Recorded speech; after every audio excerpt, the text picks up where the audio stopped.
안녕하세요. 부자아빠입니다. 저는 살면서 돈이 정말 중요하다고 생각을 하기 때문에 돈을 조금이라도 더 불리기 위해서 뭐 국내 주식이나 코인, 그리고 미국 주식, 뭐 심지어 ETF까지 투자를 하고 있는데 최근에 아시다시피 뭐 주식이든 코인이든 요즘 분위기가 썩 좋지 않습니다.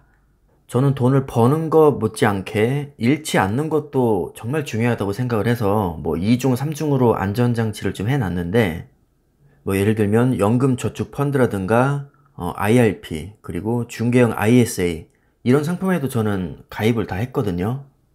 일단 방금 말씀드린 상품 같은 경우에는 기간이 정해져 있어서 제가 중간에 뺄 수가 없습니다. 그렇기 때문에 강제로 락이 걸리는 효과가 있죠. 물론 중간에 해지를 할 수도 있지만 해지를 하게 되면 그동안 받았던 혜택을 다 뱉어내야 되기 때문에 정말 급한 일이 아닌 이상은 사실 해지할 일은 없습니다. 이렇게 기본적으로 안전자산에 어느 정도 금액을 빼놓고 투자를 하게 되면 아무래도 제가 투자를 실패를 하더라도 먹고 사는 데는 전혀 지장이 없기 때문에 훨씬 더 마음 편하게 주식 투자를 할 수 있는 것 같습니다. 그래서 제가 뭐 이것저것 그냥 혼자 생각을 하다가 하락장에도 불안하지 않은 이유에 대해서 그냥 메모장에 생각나는 대로 적어봤는데 여러분들에게 혹시 도움이 될까 싶어서 한번 쭉 얘기를 해 나가 보겠습니다.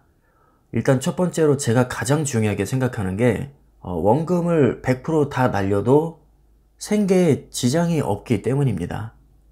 저는 기본적으로 무리해서 투자하는 스타일은 아닙니다. 주식을 하기 위해서 일부러 대출을 받은 적도 없고 저 같은 경우는 뭐 신용대출도 전혀 없기 때문에 사실 경제적으로 그렇게 형편이 안 좋지는 않습니다. 게다가 개인연금도 들어놨고 또 제가 직장생활하면서 국민연금도 꼬박꼬박 들어가고 있기 때문에 정말 최악의 경우에 제가 투자하고 있는 주식이 전부 다 상장 폐지가 된다고 해도 최소한 먹고 사는 데는 지장이 없습니다. 그러다 보니까 하락장에서 사실 크게 불안할 이유가 없는 것이죠. 그래서 제가 생각할 때는 물론 종목 선택을 잘 하는 것도 중요하지만 반드시 우리가 감당할 수 있는 범위 내에서만 투자를 해야 된다고 생각을 합니다. 아무리 내가 확신이 있어도 손실이 막 50% 60% 나게 되면 당연히 멘탈이 나갈 수 있습니다. 이게 다 내 돈이면 그나마 상관이 없는데 만약에 누군가한테 내가 빌린 돈이라거나 뭐 신용대출이나 뭐 미수금을 끌었을 경우에는 이 돈 날아가면 정말 큰일 나는 거거든요. 자, 우리가 상식적으로 생각을 해봤을 때 내가 지금 투자하고 있는 돈을 다 날리면 정말 큰일 나는 사람과 날려도 크게 상관없는 사람의 마음가짐이 같을 수는 없습니다. 주식이든 코인이든 ETF도 마찬가지고요. 우리가 기본적으로 은행 예적금이 아닌 이상은 원금 손실의 가능성이 있습니다. 정말 최악의 경우에는 상장 폐지가 될 수도 있겠죠. 그래서 저는 투자를 할 때 항상 100% 원금 손실을 볼 수 있다는 정말 최악의 경우까지 생각을 해야 된다고 생각을 합니다. 저는 대출이 무조건 나쁘다고 생각하진 않지만 기본적으로 레버리지는 아주 특수한 경우에만 제한적으로 이용해야 된다고 생각을 합니다. 그래서 여러분들도 가급적이면 여윳돈으로만 하시고 특히 요즘 같은 하락장일수록 현금 보유량은 좀 늘리는 게 좋습니다. 상승장에서 조금 덜 먹더라도 잠재적인 손실을 줄이는 것이 마음이 훨씬 편하기 때문입니다. 두 번째로 제가 생각을 해본 게 저 같은 경우는 종목을 보면 굉장히 초우량주 위주로 투자를 하고 있습니다. 예를 들면 삼성전자, 저 같은 경우는 우선주에 많이 투자를 하고 있습니다. 그리고 애플, 엔비디아, 테슬라, TSMC, 코덱스 미국 팡플러스, 이건 ETF인데요. 애플이나 아마존을 비롯한 초우량주 10개를 모아놓은 상품입니다. 굉장히 안정적이죠. 이렇게 세계적으로 인정받는 초우량주는 가장 큰 장점이 안정성이 매우 뛰어나다는 거죠.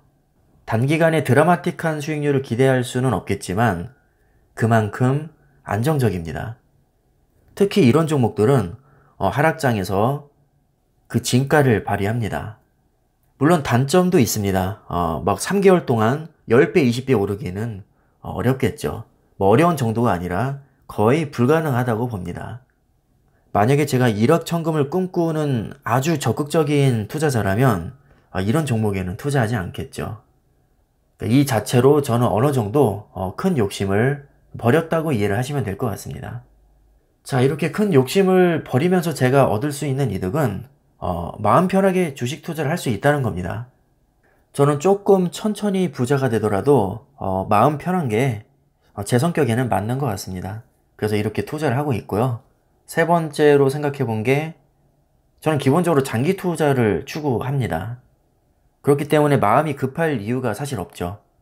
수익률이 얼마가 나오든 최소 10년 이상을 보유할 생각으로 매수를 하고 있습니다. 그러니까 앞에서 말씀드렸던 여윳돈으로만 하는 것과 초우량주 장기 투자 이렇게 두 개를 합치면 그야말로 최강 조합이 됩니다. 만약에 단기간 대박의 꿈을 꾸고 계시다면 저 같은 방법으로는 사실 부자가 되긴 어렵겠죠. 아마 오랜 시간이 걸릴 겁니다. 만약에 빠른 시간에 부자가 되고 싶다면 차라리 소액으로 코인이나 로또를 하는 게 더 나을 수도 있습니다. 그렇다고 몰빵을 하면 또 너무 리스크가 크니까 추천드리진 않습니다. 저는 실제로 코인도 하고 로또도 하고 있거든요. 하지만 제가 뭐 엄청 큰 모험을 걸면서 무리하게 하진 않습니다. 초우량주 장기 투자를 베이스로 일단 깔고 없어도 되는 그런 소액으로만 모험 거는 것은 그렇게 뭐 나쁘지 않다고 생각을 합니다. 뭐 예를 들어서 내 자산이 몇 억 정도 되는데 몇백만 원 정도는 코인에 투자할 수 있죠. 그거 다 날려도 먹고 사는데 전혀 지장이 없으니까요. 자, 하지만 내 전 재산이 3천만 원인데 여기 2천만 원까지 추가로 대출받아서 코인에 몰빵을 했습니다. 근데 막 일주일 만에 50%가 빠졌습니다. 이거 어떻게 할 겁니까? 답이 없습니다. 기본적으로 저는 우량주 장기 투자를 추구하기 때문에 마음 편한 게 최고라고 생각을 합니다. 제가 얼마 전부터 코인을 시작했는데 지금 수익률을 보니까 거의 마이너스 40%거든요. 근데 전혀 초조하지 않습니다. 왜냐면 워낙에 소액으로 들어갔고 사실 제 투자금의 대부분은 삼성전자를 비롯한 미국 주식과 ETF에 들어가 있기 때문입니다. 그럼 또 이렇게 질문할 수 있겠죠. 초우량주는 단기 수익률이 너무 구린데 푼돈으로 언제 돈 법니까? 네, 맞는 말입니다. 맞는 말인데 그렇다고 해서 유행을 바랄 수는 없습니다. 코인이나 로또로 대박날 확률이 과연 얼마나 될까요? 그나마 푼돈마저 날리면 부자로 가는 길은 더 멀어집니다. 정말 내가 감당할 자신이 있다면 코인에 모험을 걸 수도 있겠지만 항상 최악의 경우를 생각하고 투자를 해야 됩니다. 감당할 자신이 없다면 아예 시작조차 하지 않는 것이 저는 낫다고 생각을 합니다. 천천히 돌아가더라도 안정적인 초우량주 장기 투자를 저는 추천을 드립니다. 우리가 무리하게 대출을 받게 되면 결과가 좋으면 당연히 대박이 날 수도 있겠지만 결과가 안 좋으면 쪽박입니다. 평생 이자에 원금만 갚으면서 우리가 좀 비참하게 살 수도 있습니다. 대출 역시 감당할 자신이 없다면 아예 받지 않는 것이 좋습니다. 풀대출 땡겨서 큰돈 번 사람이 아예 없지는 않을 겁니다. 분명히 있습니다. 자, 하지만 확률을 봐야겠죠. 로또 당첨자도 거의 매주에 10명씩 나오지 않나요? 매주 로또 당첨되는 사람 후기만 보면 뭐 개나 소나 다 당첨될 것처럼 생각할 수 있겠지만 실제로는 거의 불가능한 확률입니다. 우리가 극히 일부의 사례만 보고 나도 충분히 할 수 있다는 자신감에 취해서 무리하게 투자를 해서는 절대 안 됩니다. 차라리 주식으로 돈을 못 버는 게 낫지 내 소중한 자산을 날리는 일은 최소한 없어야 될 거라고 생각을 합니다. 누구나 다 알고 너무 뻔한 얘기지만 실천하기는 이게 쉽지 않을 겁니다. 쉽지는 않겠지만 그래도 이 정도만 지켜줘도 주식으로 크게 망할 일은 없을 거라고 생각합니다. 자, 그럼 오늘 영상은 이쯤에서 마무리하겠습니다. 감사합니다.